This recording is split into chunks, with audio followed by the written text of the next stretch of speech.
मोदी जी के पास विजन भी है और करने का सामर्थ्य भी है। अपोजिशन पर केवल कन्फ्यूजन के सिवा कुछ नहीं है।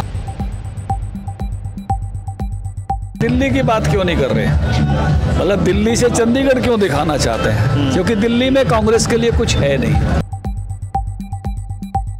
कांग्रेस के घोषणा पत्र में लिखा हुआ है कि हम बहुसंख्यकवाद का विरोध करेंगे।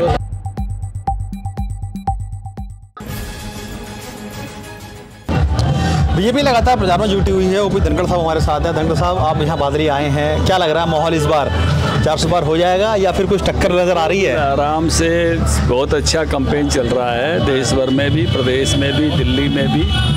मैं तो दोनों राज्यों में कैंपेन करता रहता हूँ। इसके तुरंत बाद मुझे दिल्ली में जाना है। तो खूब मोदी जी के प्रति उत्साह है। लोग एक स्थायी सरकार चाहते हैं, ऐसी सरकार चाहते हैं जो देश का विकास कराए, देश को समृद्धि के रास्ते पर ले जाए।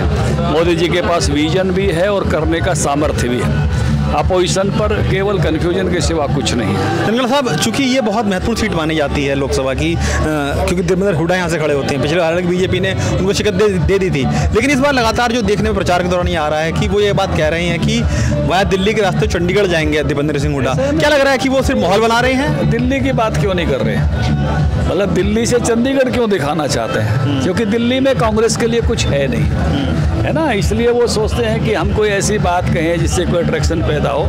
लेकिन लोग मोदी जी को चाहते हैं, क्योंकि लोग, यहाँ के लोग देशभक्त हैं। मेरे इलाके के वो 370 टूटी तो खुश हुए।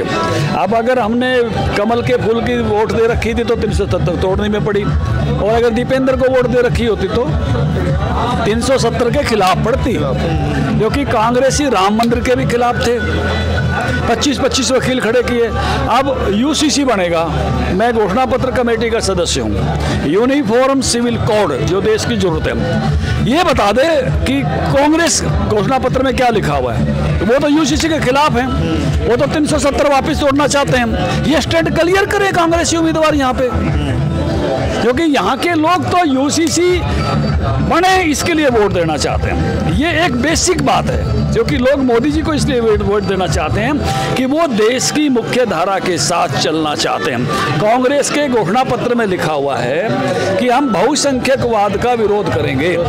बहुसंख्यकवाद कौन है? बहुसंख्यक कौन है? हम ये यहाँ खड़े सारे हम ही बहुसंख्यक हैं, वो हमारा विरोध करेंगे। फिर हम उन्हें पर्ची क्या की दिया? धनखड़ साहब, एक सवाल ये भी उठता है, क्योंकि ये पूरा इलाका जाट बहुल इलाका माना जाता है इसको, और जाटों की राजनीति वो करते आ रहे हैं, ये उनका कहना है। इस बार क्या लग रहा है कि जो छत्तीस बिरादरी है या जाट समाज है? बाबू बेटे इसी इलाके में ने पिछली बार लौटे थे यार, कमाल कर रहे हैं। कहीं और लौटे थे। अभी सारी सब जिला परिषद हमारे पास है, हमारे पास है, नगर परिषद है हमारे। क्योंकि दिल्ली के प्रभारी भी आप हैं। कल दिल्ली के मुख्यमंत्री ने प्रेस कॉन्फ्रेंस की, उन्होंने कहा है कि मोदी जी 75 साल के हो जाएंगे तो वो प्रधानमंत्री नहीं रहेंगे, उसका बाद अमित शाह का बना जाएगा। देखते हैं आप। ओम प्रकाश धनखड़ की केजरीवाल की आंतरिक इच्छा हो सकती है, लेकिन ये देश मोदी जी के साथ खड़ा है। और कल अमित शाह जी ने तुरंत कह दिया कि मोदी जी 2029 तक इसी प्रकार लगातार देश का नेतृत्व वही करने वाले हैं, इसमें किसी को कोई शंका नहीं है। और देश चाहते हैं वही नेतृत्व करे मोदी जी ने। दिल्ली जा रहे हैं आप यहाँ से, क्योंकि दिल्ली में केजरीवाल पर राजी करेंगे। आपको लग रहा है कि चुनौती थोड़ी बढ़ सकती है वहाँ पे दिल्ली में? अब कुछ भी नहीं जी, सबको पता है, असलियत पता है।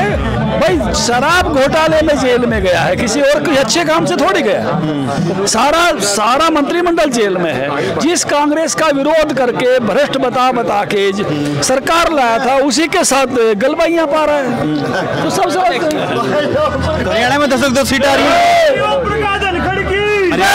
सीट आ रही है। बिल्कुल 10 की 10 सीटें पिछली बार।